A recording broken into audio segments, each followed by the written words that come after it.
ఇన్స్టాలో సరదాగా reels scroll చేస్తుంటే ఓ మంచి టూరిస్ట్ ప్లేస్ వీడియో కనపడితే సేవ్ చేసి పెట్టుకున్నారా? ఆహా, ఇలాంటి ప్లేస్ కి ఎప్పుడైనా వెళ్ళాలని మీ బకెట్ లిస్ట్ లో ఇంకో ప్లేస్ యాడ్ చేసుకుని అరేరే మనకంటే ఫ్రెండ్స్ అండ్ రిలేటివ్స్ ఎక్కువగా ట్రిప్లు వేసేస్తున్నారని ఆలోచిస్తున్నారా? అయితే ఆ ధోరణి మానుకోవడం మంచిది. మిగతా వాళ్ళందరూ తిరిగేస్తున్నారని ట్రెండింగ్ లో ఉన్న టూరిస్ట్ ప్లేసెస్ కవర్ చేయలేకపోతున్నామని ఎక్కువ ఆలోచిస్తే అది మీ మెంటల్ హెల్త్ మీద కూడా ఎఫెక్ట్ చూపిస్తుంది.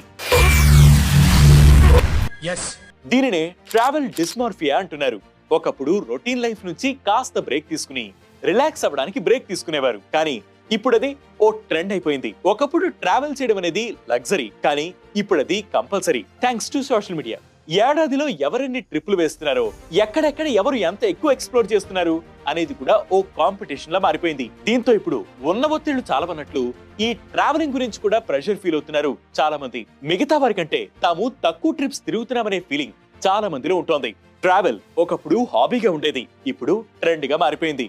ఇది ఏ స్థాయికి చేరిందంటే టాకర్ రీసెర్చ్ అనే సర్వే ప్రకారం ఫ్రెండ్స్ లేదా రిలేటివ్స్ హాలిడే పోస్ట్స్ పెట్టినా చాలా మంది ఒత్తిడికి గురవుతున్నారట. ఇక 39% మంది క్యాజువల్ గా ఎవరైనా ట్రావెలింగ్ గురించి మాట్లాడుకుంటున్నా కూడా ఒత్తిడి పెరిగిపోతున్నట్లు తేలింది. తాము వెనకబడిపోతున్నామనే ఫీలింగ్ చాలా మందిలో కలుగుతోందట.